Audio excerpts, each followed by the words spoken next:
Welcome to tonight's Ask the Expert session on how to use social media safely. In the spirit of reconciliation, Avant acknowledges the traditional custodians of country throughout Australia and the connections to land, sea and community. We pay our respects to elders past, present and emerging, and extend that respect to all Aboriginal and Torres Strait Islander peoples today.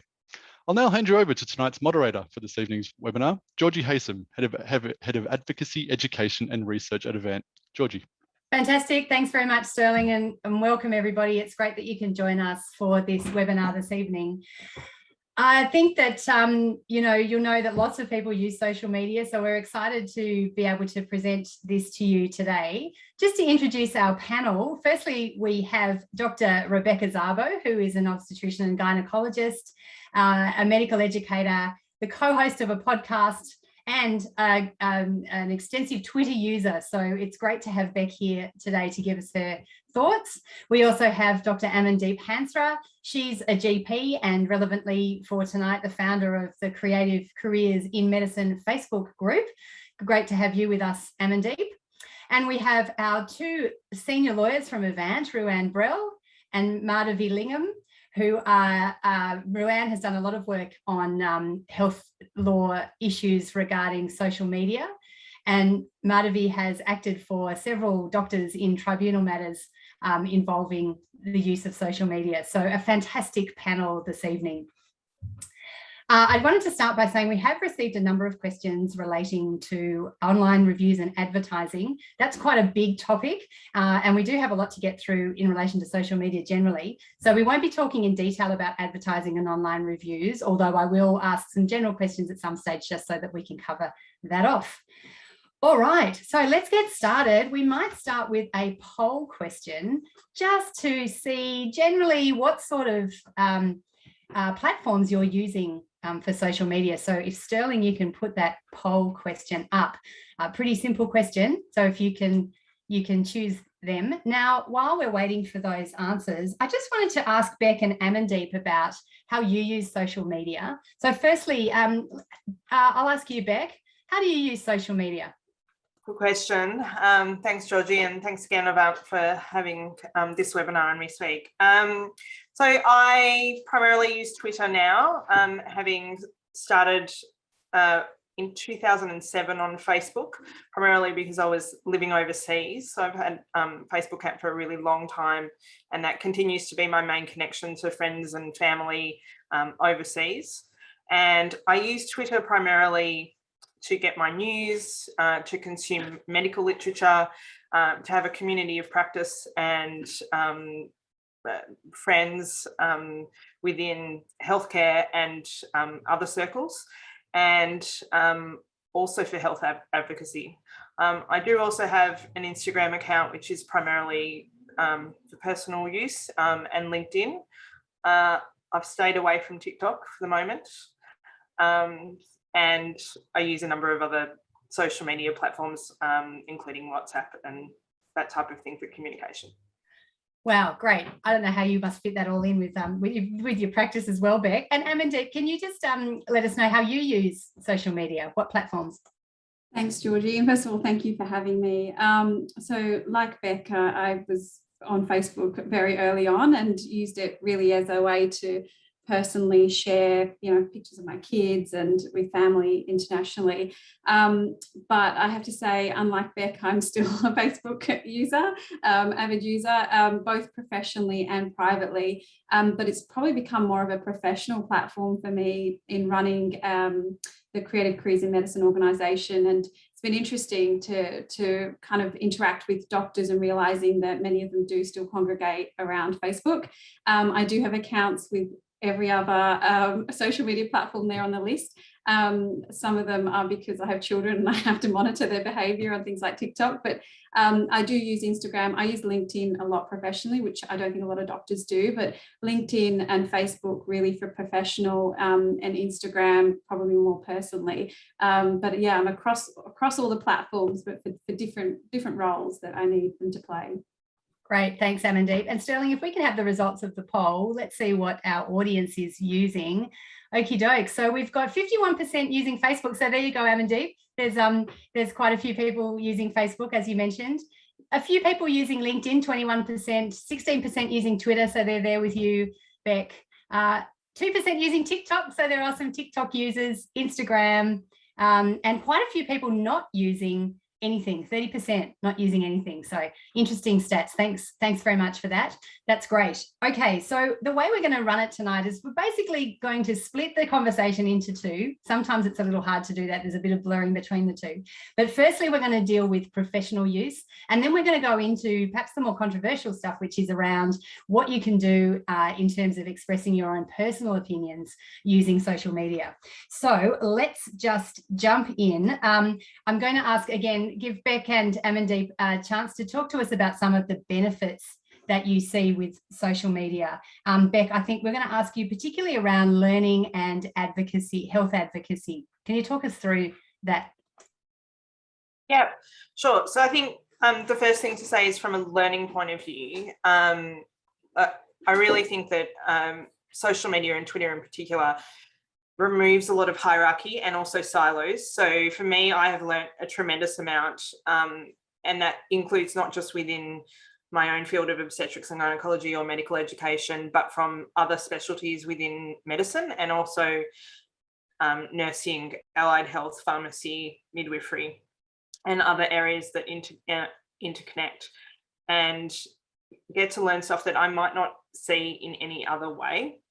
From a health advocacy point of view, I do think that it's really important that we, as healthcare professionals and as medical practitioners, have a presence, because the reality is we all, almost everybody uses social media, and that's global, including in low and middle income countries where many people may not have access to a computer, for example, but they may well have a smartphone device. So, there is misinformation there. We know that in particular, we've seen that during the pandemic. And if we're not there, then who is there to correct that information? And so, as I've said on my podcast and in the MJA article, which is titled "Hippocrates Would Be on Twitter." And so therefore we need to as well. And I think that's across all social media platforms, really. We need to have a presence to correct that misinformation or to advocate in other ways. Great. Thanks very much, Beck.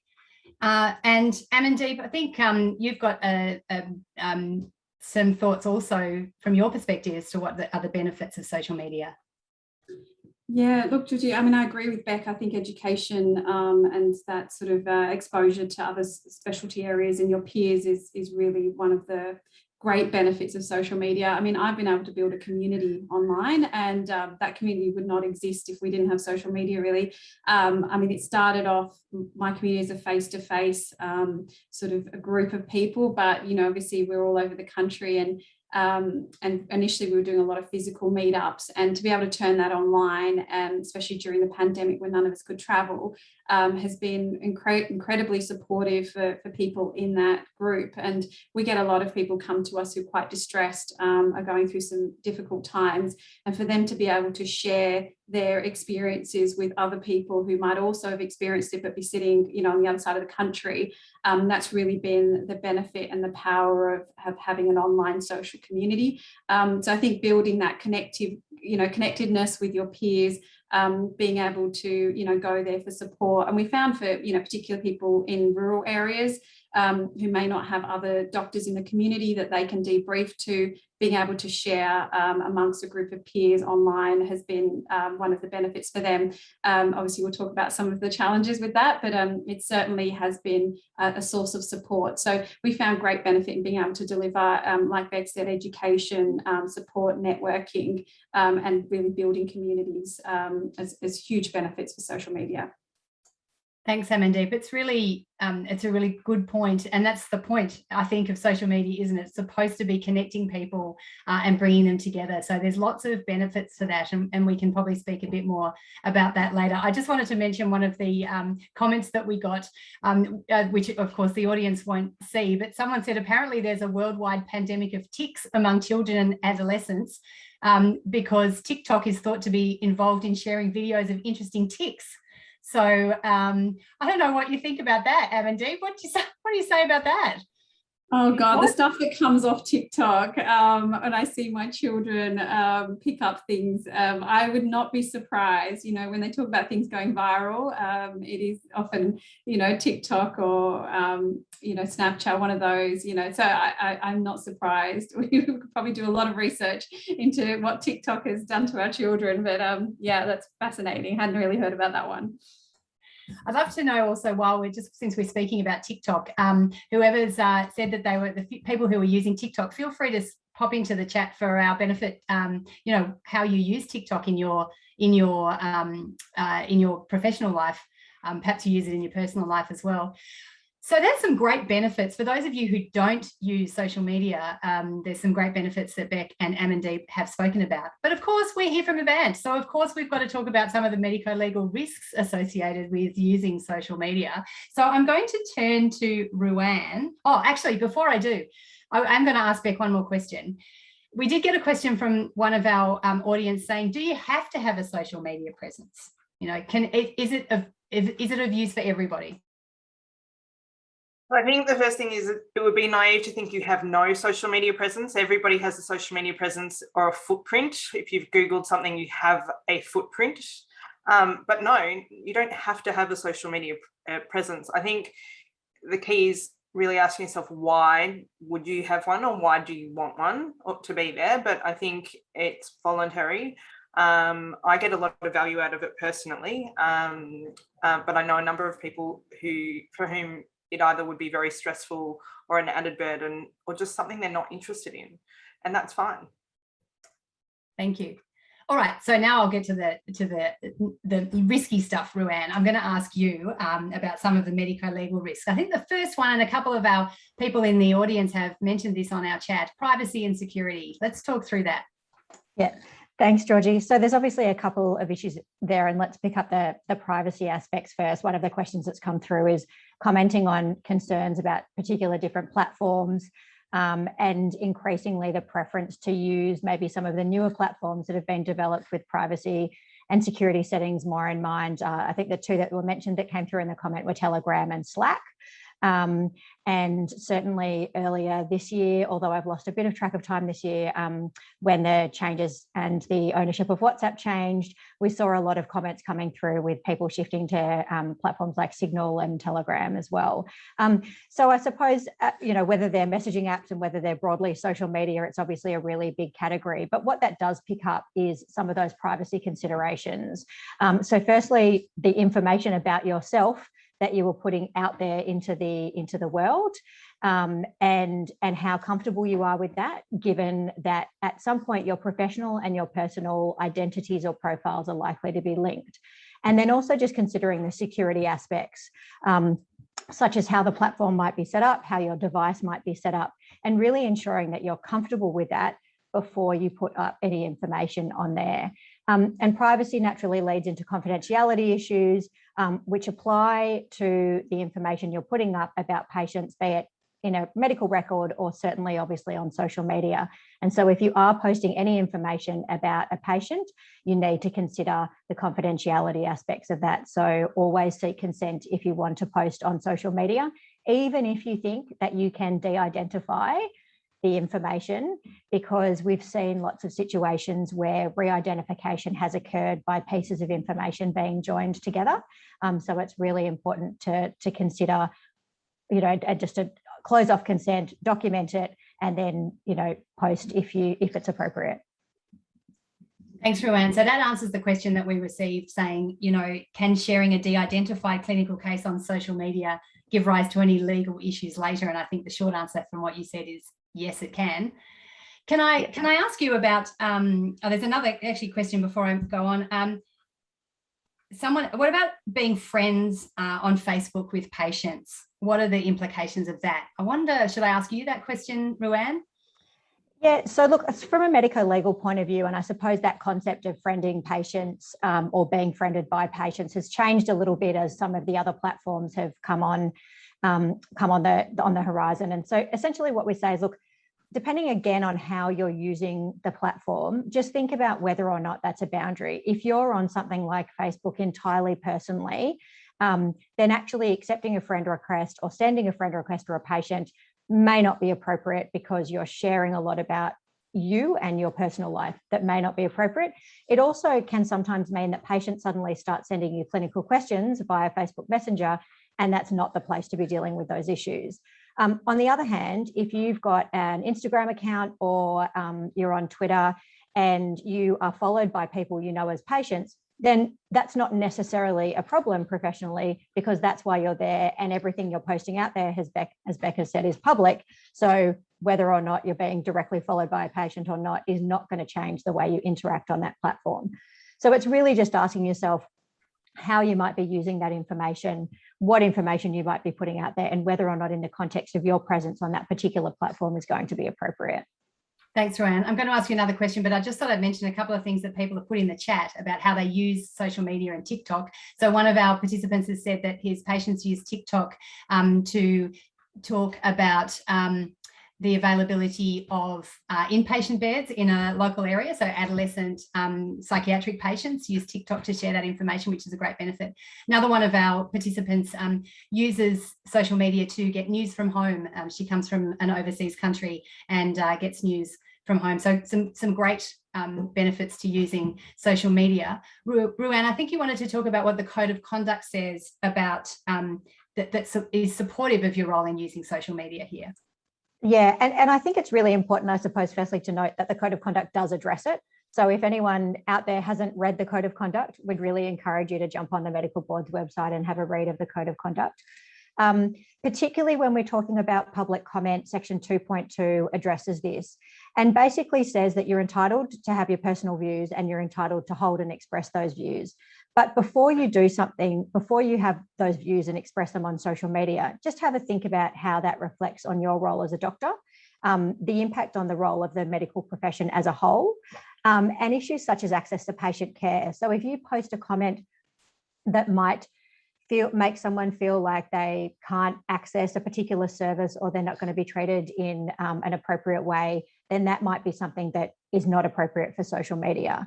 That's picked up in AHPRA's social media guidance as well, which applies to all health professionals.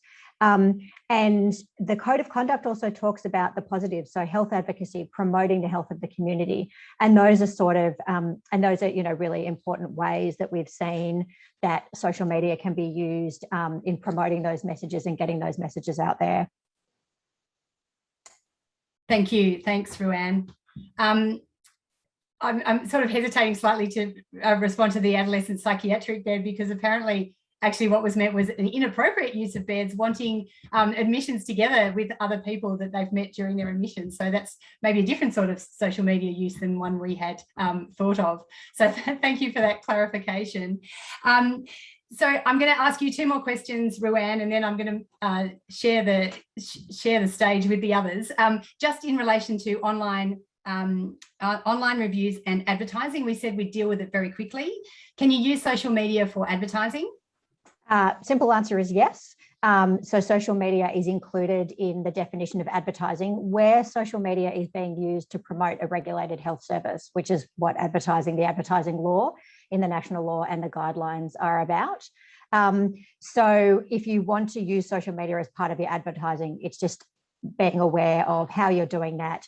If you haven't done so, have a look at the advertising guidelines and AHPRA's resources on their website. The Advertising Hub has some great information and can provide sort of assistance and guidance about how to use it, FAQs, tools, etc.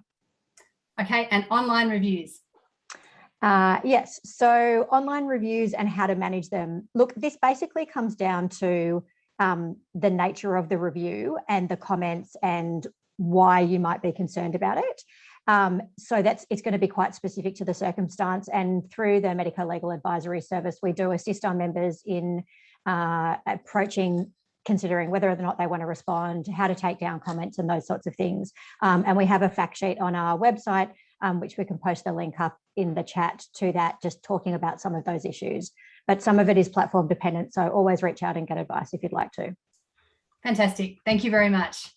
All right, so we're going to move on to the perhaps juicier topic, and there's some links that have just been placed in the chat. You will see there to a couple of our fact sheets. Onto the perhaps more juicy topic around personal opinions, expressing personal opinions on social media. So we'll explore some of those. We do have another poll question for you. So Sterling, if we could put up the poll question. So if you can answer that, how do you use social media? Do you have personal profile only, professional, both, or separate profiles?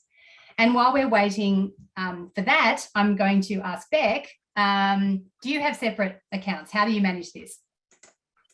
No, I don't.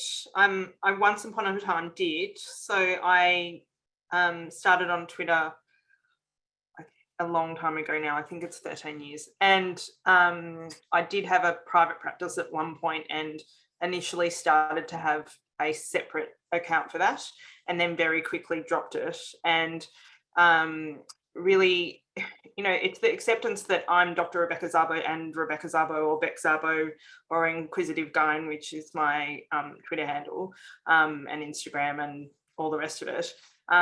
Whether I'm on social media or I'm in an elevator or I'm walking down the street, I happen to be all those things. And so for me, it just became more authentic to be me, and also to be clearer that I need to hold those standards regardless of how I'm using social media, under which particular, whether it is a personal or professional, because it's the reality is it's blended.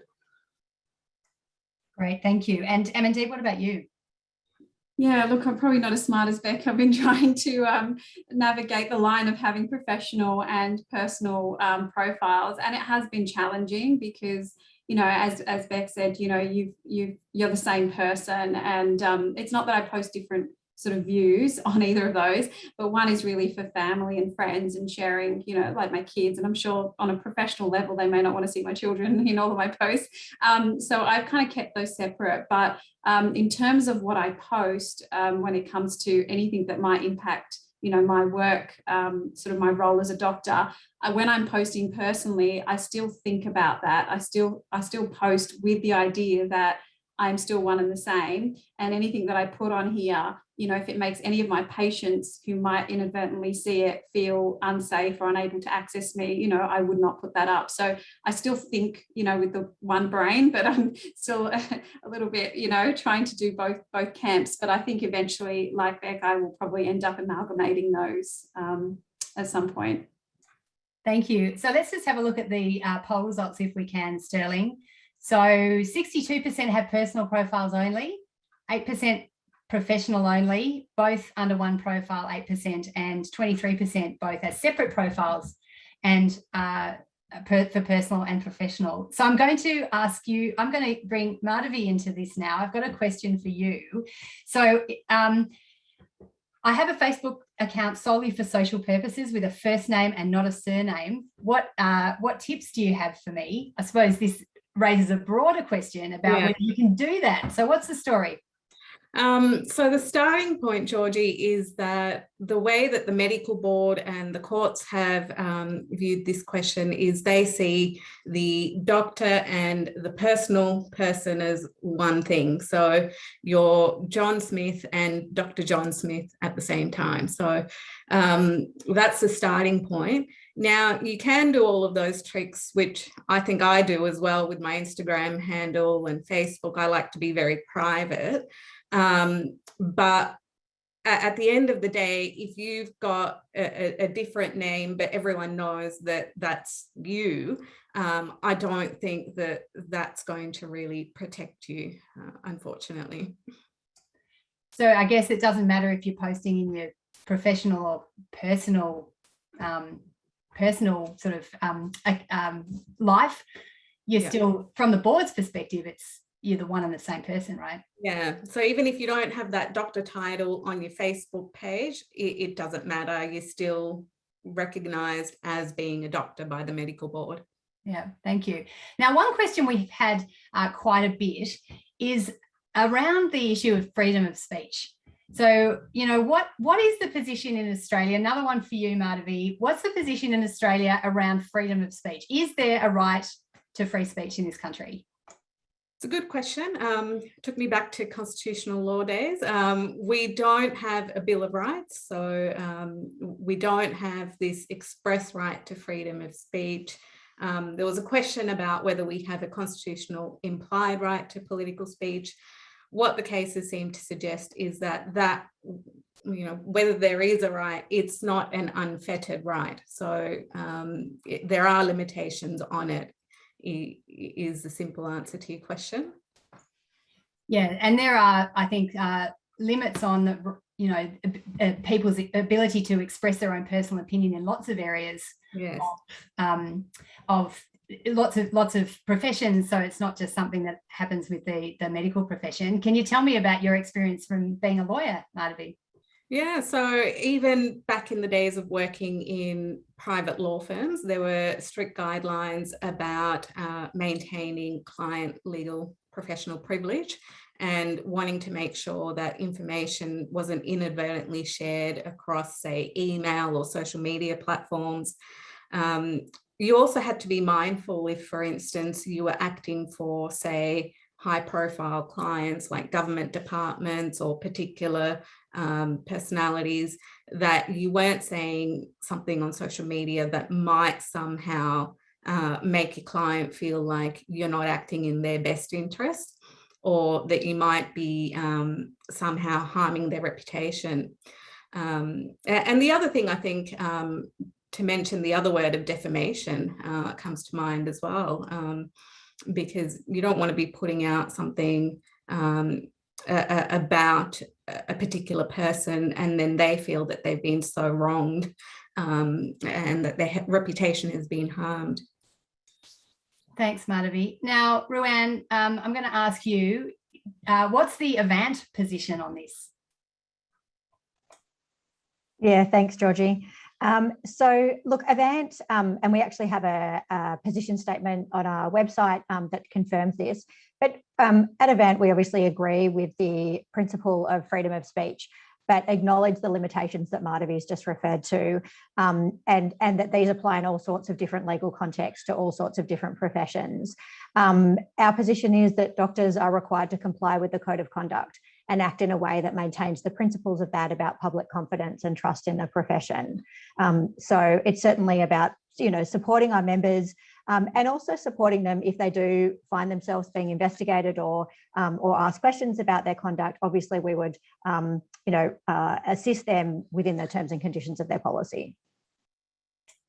Great, thanks, Ruan. So we might just unpack this a bit more and explore this a bit more. So I guess I wanted to ask, one of the questions we had is, how would you recommend engaging with social media on contentious topical issues? I think I might ask Amandeep this question. So how would you deal with this if you've got some political views? How do you deal with this issue?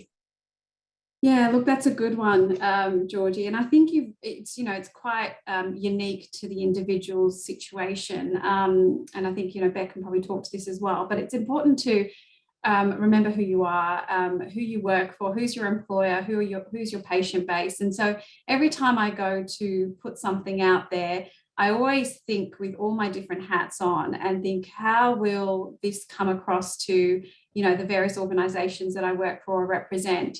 And if any of them could be seen to be taking it the wrong way or could cause them, could defame them in any way or, cause any issues, I would refrain from posting. I think that there are some things that are kind of, I've been doing a lot of vaccine advocacy. And to me, if I am considered an expert in that area, I know the science, I'm backed by, it's my role in society to vaccinate people.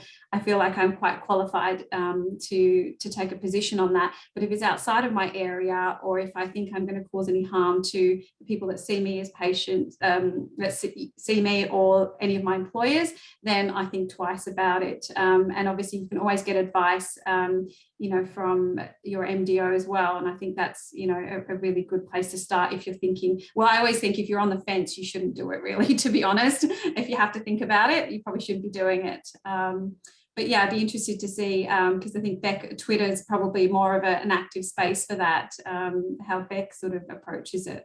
Yeah, absolutely. And you mentioned about health advocacy too, and I wanted to ask Beck about that in the context of vaccination. You mentioned it, but Beck, how do you deal with that? Well, I concur with everything that Amandeep just said. So there's a couple of things, and I've just said I've been on Twitter a really long time, so some of that I have learned along the way and have not always been in that space of health advocacy or putting forth my political views or opinion. And that has changed significantly over time, and probably initially during the marriage equality debate and process, and with Kids Off Nauru, and then further getting involved in misinformation and vaccine stuff before the pandemic to do with measles and what was happening in Samoa, and then through the pandemic. So I think, as Amandeep said, you need to be really conscious of the various hats that you wear. And if you do have an employer, then you need to know what their social media policy is. And if their social media policy is different to the code of conduct, then so be it, that you're bound by that under contract. And so you really need to know all of those things in terms of code of conduct from APRA and from your employees, and potentially, so there was a question about college, potentially the organisations that give you letters or that you represent. I think it's been really interesting during the pandemic watching the difference on Twitter, which is a really public space where there's a lot of interaction with journalists and politicians and the public. The difference in Victoria and New South Wales, where if you work in a public hospital, you are employed by your health service in Victoria and not by a state body, whereas in New South Wales, you're employed by New South Wales Health as well as your organisation. And so there has been a difference. There's to a point more freedom in Victoria. For me, the other thing to keep in mind is sometimes I will draft a tweet and I'll think about it and then I'll delete it. Or I have friends that I will send a direct message to and say, hey, what do you think of this? And usually now, if I've thought, hey, what do you think of this? It probably shouldn't be published. Right. Thank you. Good tip. Ruan, I'm going to ask you a question. And my question to you is, what does the code of conduct say about this? And then I'm going to ask Madhavi to tell us about her experience of acting for some doctors in the tribunal. So over to you, Ruan. Sure. Thanks, Georgie. And look, it might actually be as boring sort of as it is to read something directly, it might actually just be worth using the words from the code itself. So section 2.2, which we mentioned before, is perhaps the most relevant. And that says that the community trusts the medical profession. Every doctor has a responsibility to behave ethically to justify this trust. While there are professional values that underpin good medical practice, all doctors have a right to have and express their personal views and values. However, the boundary between a doctor's personal and public profile can be blurred. As a doctor, you need to consider the effect of your public comments and your actions outside work, including online, related to medical and clinical issues, and how they reflect on your role as a doctor and the reputation of the profession. So that's section 2.2. There's a couple of other things about providing good care and not letting your own views influence patient treatment, etc. And then there's also a comment stating that doctors have a responsibility to promote the health of the community through disease prevention and control, education and screening, and participate in efforts to promote the health of the community. So we've had a couple of questions that have come through there about, promoting, we're living in during COVID, promoting pro-vaccination messages. That's in line with the public health messaging. So you can post information about the positives of vaccination, how to access vaccines. And we've seen some practices and doctors pivot to using social media as a really quick way of communicating with their patient cohort as well. Great, thanks, Ruan.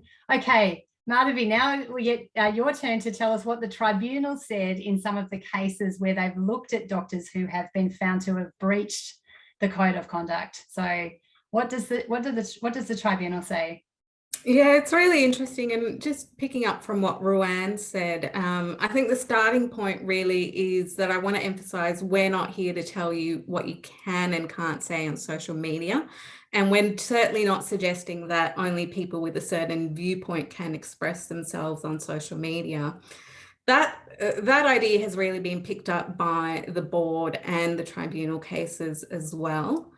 And in relation to the expression of political opinions, the cases make clear that they're not trying to impinge on a doctor's freedom of speech or the expression of their views. Rather, the concern is really about how views are expressed. And the concern is whether there's a potential for harm to occur. For instance, if a debate about a political issue becomes particularly demeaning or denigrating of members of society, or even the profession as a whole, that's what concerns the board and the tribunals.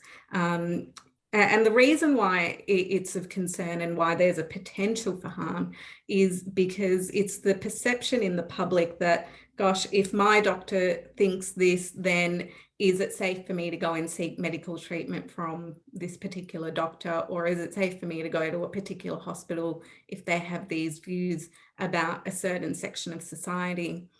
The cases also talk about the trust that people have in doctors, and that certain comments on social media might have the potential to erode the trust that people have in the profession as a whole. Yeah, that's a really important point. That I think the tribunals have said that a couple of times in the cases, haven't they? That it's about making sure we maintain the trust of the public in the profession, and also not inhibit people's access to care. Is that right? That's right. And I like to use the example of if all of a sudden the Victorian Civil and Administrative Tribunal was the members were tweeting that the medical profession is terrible and that they see all these malpractice claims all the time.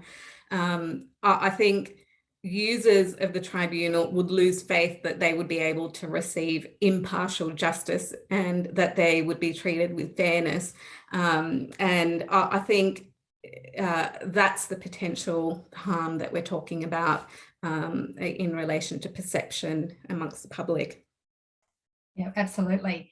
And I think the other thing to point out, a lot of people are concerned about, you know, is it gagging people? But legitimate debate is fine, right? You can have a debate about something, but it can cross a line sometimes. Yeah. So you could be on, you could be discussing something that's so vanilla, as I like to call it. You know, you could be advocating to end domestic violence, which I think everyone would agree with is a good cause, but you might express an opinion in a way that might be offensive to certain members of society. So you might say something along the lines of all men beat their wives, or all men need to be locked up, or something like that.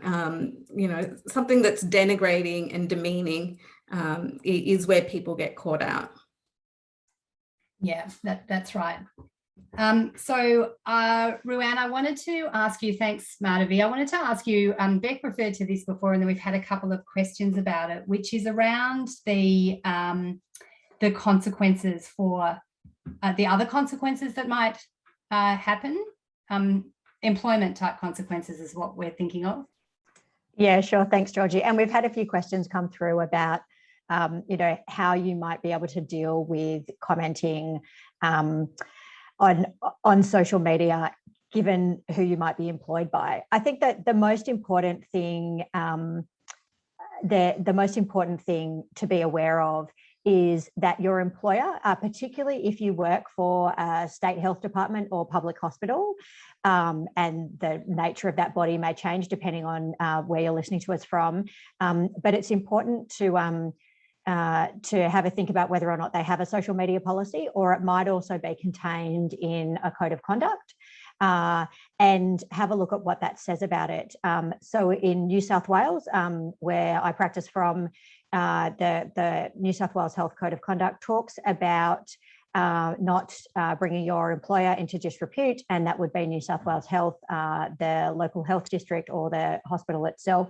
And some local health districts may have their own policy picking up on some of these issues. The other thing to be aware of is even if you work in a private organisation such as a practice, there may also be those same sorts of social media and employment obligations. The other thing, and we've had a question about this, is that you may find that prospective employers will Google you and check out your social media profiles before offering you a job or as part of that process. And that can often be quite routine these days. So again, have a think about that if you know, and in terms of how you want to use social media. Yeah, thanks, Ruanne. So I have this question here, and I'm not quite sure who would like to answer it. So the question is about the issue of having legitimate debate and not eroding the confidence of the profession. How do you balance that up? You know, how can you, if you can't say things that might erode the confidence of the medical profession, how can you have a debate without two sides? Who would like to deal with that one? I'm looking around the room. No one's putting their hands up. Madhavi, maybe I'll ask you that question from your experience in the tribunals.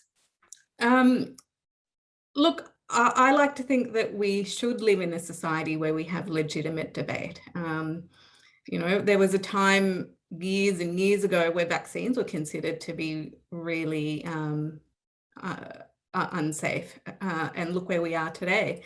So I think debate is necessary, it's vital, and it should occur. The question arises, is social media the best place for it to occur? I don't know.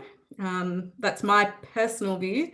What the cases say is that you can, of course, have debates about, you know, advancements in medicine and different techniques and so on, but perhaps social media isn't the best forum. And the reason for that is because it can be viewed by people who aren't skilled in medicine, who don't know anything about medicine, who might be swayed by opinions that are put online and taken out of context, quite frankly, because particularly with things like Twitter, you're tweeting a short tweet. You don't say everything that's on your mind. You say things in the spur of the moment, and it stays online forever. It's incredibly hard to remove things.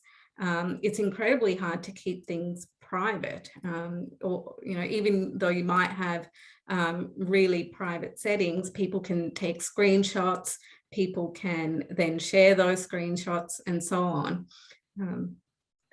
Yeah, that's right. Thanks, Madhavi. I was going to ask you, Beck, about that, since Madhavi mentioned Twitter, and also the broader question, you know, how do you deal with this?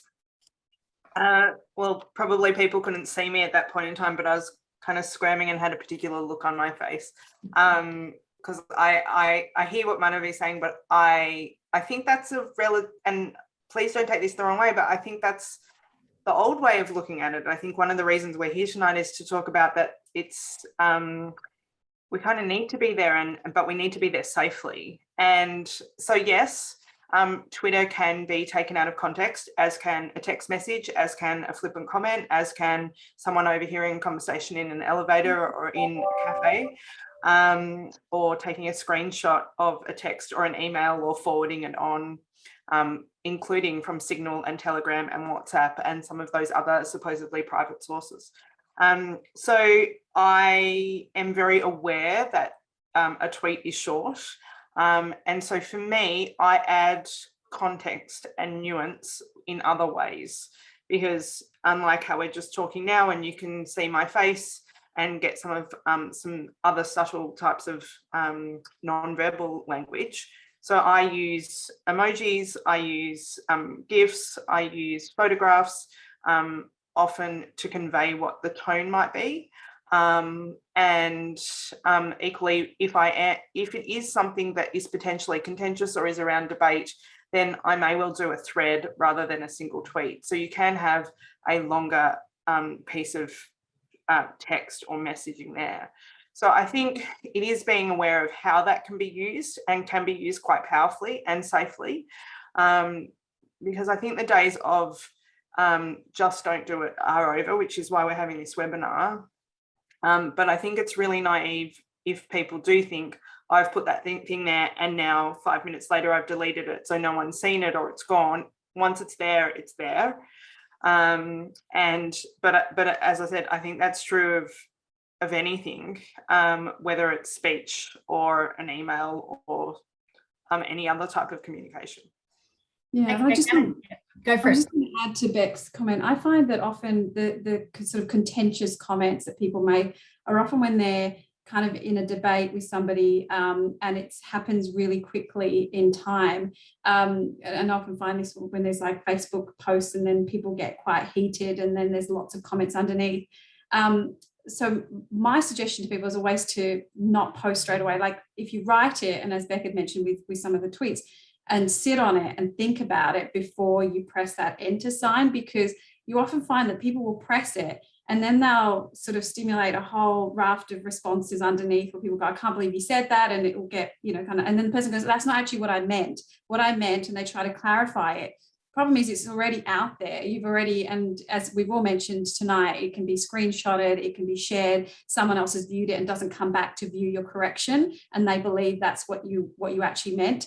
So even just allowing that little bit of time, because we can all get really kind of heated about topics, and I've done this before, and then when I go back and read it and I go, oh my God, that sounds awful, I need to reword that and apply context, apply emojis, whatever you need to do to set the tone. I think it's really important to not press enter too quickly and really think and reflect on what you're trying to communicate, because this is all about communication, and we're communicating in a whole new world. So it's about giving yourself that time to get it right. Thanks, Amandeep. I've got a question here that I'm going to put to Beck. First, how do you cope with those people who disagree with you because you're in the public domain? That's the first thing. The question actually goes on to talk about what happens when it becomes unsafe. But let's just first talk about general disagreement. What's the best way to deal with that? So I'm going to quote Walt Whitman or Ted Lasso for anyone who's watching, and remembering that my handle is Inquisitive Guy, and that was before Ted Lasso, which is be curious, not judgmental. And I think I've gotten better at that because of my Twitter presence. I think that's a skill that I have learned, as well as we use it a lot in simulation in terms of being inquisitive as to what is going on for someone and why. So I think it's really easy, and particularly at the moment, everybody has pretty short fuses, to immediately jump on something and respond in either an angry or terse way, or assume the worst, versus be curious and perhaps somebody actually wants to have a discussion with me. I think I have gotten quite good at working out who are trolls versus somebody who wants to have a genuine discussion with me. And if somebody clearly is trolling me or just out to have an argument for the sake of having an argument, or because they're anti-vax as opposed to hesitant, then I will either block them or walk away, just as I would in real life. Mm. And Amandeep, do you have any thoughts on that? How do you deal with that sort of situation? Has it come up for you? Yeah, look, I mean, I think I always switching on your empathy kind of skills and being able to put yourself in the shoes of the other person. And I think Beck's right. You can identify pretty quickly where this person already has an agenda and they don't really want to listen to you. They just, their job is to get their viewpoint out there, and they totally disagree with you. But I think if somebody is willing to engage, then sometimes I'll take it offline. So I will actually message them privately and say, rather than doing this all in the public forum, do you want to chat about this? And sometimes people will share things with you they wouldn't, what they think is, in a public forum. And you kind of get to the crux of why they believe a certain thing. And, if you can provide evidence and you can have that conversation, I think sometimes doing it all publicly can, cause more harm, because again, things are taken out of context, but absolutely same with Beck. I've had plenty of anti-vaxxers kind of troll, and there's no point engaging with them because you're not going to change their mind through a social media kind of debate. But it's picking your battles, really. That's the main point. Absolutely. And one of our audience members who doesn't use much social media has asked what a troll is. Who would like to answer that, Beck? I need to say the person who's asked the question uses social media a fair amount, but I think he's putting it out there for those that might not. Hello, Jason, who's currently live tweeting as I'm trying to do as well. So a troll is somebody who is insincere and aggressive and is deliberately trying to inflame a situation. So effectively a bully and somebody who intends not to back down. I have a colleague and actually and very good friend, Tanya Selak, who's an anaesthetist who is my co-host on our podcast, who was recently very aggressively trolled by anti-vaxxers and had about 1 million people, because it included a far-right group from the US that attacked her. So it can be quite significant. It can be just one person, but it could be potentially like an attack from a group of people. And someone's asked the question about what do you do if there's death threats? I mean, that's awful, but I you know, that does happen. I don't know whether you've got any thoughts about that, Beck or Amandeep. Who would like to answer that one? Amandeep? I was just going to say, you know, I've had a colleague who went through the same thing and did actually have death threats from anti-vaccine groups. And some of these are bot groups. You know, you trigger sort of the bot and you think there's 1 million people, but it might just be a bot. But in that situation, you definitely get the police involved. You know, it's no difference to you getting a threat in any other way. That's for the police to handle. And, you know, we've had a few of our colleagues have had to do that in certain circumstances. Great advice. Ruanne, we're talking about legitimate debates and having debates about things. Did you want to make a comment about that? We just had a question come through about maybe using some examples. And so I think Madhavi picked up on it before in terms of if you were commenting on a public safety issue like domestic violence, how you comment on it might be the issue. Maybe some of the other things in an employment context might be, and we've seen some examples of this and questions come in about this in relation to COVID. If you're commenting about accessibility of vaccines and some stats and data about it, that's a statement. If you're commenting about the fact that all the ICU beds in your hospital might be full, that's a statement. But if you added to a comment about the ICU beds being full with a comment that was negative or critical of your employer or the hospital or the way the COVID response was being run, then that's where you could run into difficulty. If you were commenting about the introduction of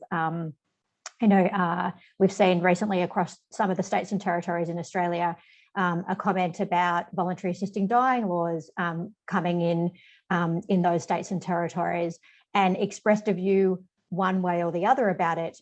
Obviously, that's an issue that everyone is, yes, going to have different opinions about, but expressing a view about it in a way that maybe made people feel unsafe or made them concerned about accessing care, then that's where you might need to think about, is that actually something that you want to post on social media? So as much as you might have lively debate privately, these are public comments, and whether or not you're doing it in a closed group, again, as Beck said, you know, that sort of thing can be screenshotted and shared. So just have a think about whether that sort of debate is best played out there. But absolutely healthy debate and differences of opinion within the medical community or within people interacting with the medical community and medical professionals is absolutely encouraged. And some of the tribunal decisions have picked that up, but we're not talking about stifling debate. It's about just being aware of the way that you might be presenting your message or the manner in which you're commenting on a particular issue. And I think that's right. And that's where the line gets crossed, doesn't it? Where it's going to have impact on people's ability to access care. We've said that a couple of times. If it impacts on that and means that people are going to not feel comfortable seeking care because of the opinion or the way in which you've expressed your opinion, I think that's probably where the line gets crossed. Would that be right, Madhavi? That's right. And we've seen in cases where practitioners have been posting about medical issues. So stepping away from political comments, you know, which party you vote for and so on, but comments about medical treatment, particularly with practitioners who might have views that are considered to be alternative or fringe. The tribunal has come down quite heavily to say, well, social media perhaps isn't the best forum to be debating these issues, and you might be better off discussing them amongst your college, raising issues with the broader medical profession through journals and conferences and other forums, because the reality is that when you go on social media, you're not just communicating with your colleagues, you're communicating really with the wider public. And that's the danger in terms of, or not the danger, but the risk you run that members of the public might in some way be harmed by the information that's put out there. Great, thanks, Madhavi. Now, I just wanted to ask a question of Amandeep. You are the moderator of your Facebook group. We've had a couple of questions coming through about how you deal with comments coming through. What's the best way to moderate groups? Oh, wow. So for my sins, I moderate a number of groups. And I don't know why I put my hand up for some of them, but look, in all fairness, it is, I think people should not take the job lightly. If you just go flippantly, yeah, sure, I'll help be another moderator, just have a think about what responsibility comes with that, because as we've all talked about here, there's plenty of healthy debate that goes on, but there's also quite, sort of contentious discussions, and people can get offended. And you've got to remember that when we're talking about patients and their safety and access to services, you've got to remember that the doctor group is really diverse too. We represent all parts of society, and you could certainly marginalise groups of our own profession with comments that you make in these groups. And I have seen some, quite hot debates go on, and some people feel really unsafe. So I treat it like, I would treat it, these are also patients, and these are also people that we need to ensure the safety of. So it is about being careful about what you put out there for your peers, and, the impact that it might have on them if you use language that is derogatory or makes them feel marginalized or unsafe. So I've had to, close off comments and, talk people down from, getting into these heated discussions, but it's a big job. And just know that, as a moderator, you have to take that quite seriously and responsibly, and moderate and actually watch what goes on in the group. You can't just sort of leave it, because you do have some responsibilities. So yeah, it's a tough one, that one. Thank you. So now that we're sort of getting to the end, it's 8:29, we're super to the end. So let's finish on a positive note, because as we started with some positive stuff, social media has heaps of opportunity, lots of benefits and positive sides to it. So I'd like to be able to finish on a positive note if we can. So why don't I start with you, Beck? Key message from your perspective. I think the key message that we haven't touched on is that social media is called social for a reason. So I feel really blessed that I have met an awful lot of people and engaged with a lot of primarily healthcare workers through Twitter primarily, as well as other social media, and really met a number of people who I probably would not have interacted with in any other capacity. Like I wouldn't have had an opportunity to meet them. And sometimes that's resulted in friendships and podcasts and also academic collaborations, and I think that that's something to focus on. It is social media for a reason. Thanks, Beck. And Amandeep. Yeah, I love Beck's comment about it being social. The biggest thing for me is that connectedness to people who I feel, I share common interests with. So some of my closest friends that I've developed, I've met through social media, because we've identified we've had similar interests. And it really, you can find a community, no matter what weird, wonderful interests you have. There'll be a community out there that you might not find in your local environment, but certainly, online they exist. And, it's amazing when you do find that group, your tribe. And, that's really been the growth of our Creative Careers in Medicine group. We call it a tribe because there are people who think very similarly. And we found ways to connect even during the pandemic. So I think it's a great tool to be used if it's used safely. And, I encourage people to have a dabble, have a go. And if you get, stuck, there's lots of social media experts, people like Beck, and obviously talking to your MDOs to get some advice if you're not sure what you're doing, but, definitely worth giving a go. Thank you. Madhavi? I think it provides a great opportunity for the profession to come together and meet people who, as the panelists have said, wouldn't otherwise be able to meet. Thank you. And Ruanne. I just wanted to say that, look, we're really not here to say don't do it. And it is about embracing all those positives that Beck and Amandeep and a lot of the questions that we've had coming through, and look at the code of conduct as a guide to how to do it safely, rather than feeling like you're going to get penalised. So yeah, embrace it and let's all get the positives from it. Thanks, Ruanne. Well, thanks very much, everybody. We've come to the end. We could have had a longer discussion. We got some great questions through, so thank you for sending them through, and apologies for not getting to all of them. We'll go through them, and that'll be great for us to guide what we've our next piece of education in this space. Thanks very much for joining us tonight. Please complete the survey at the end, so that you can get your CPD points in particular. And all I think I need to do is for us all to say good evening. So have a good evening. Good night.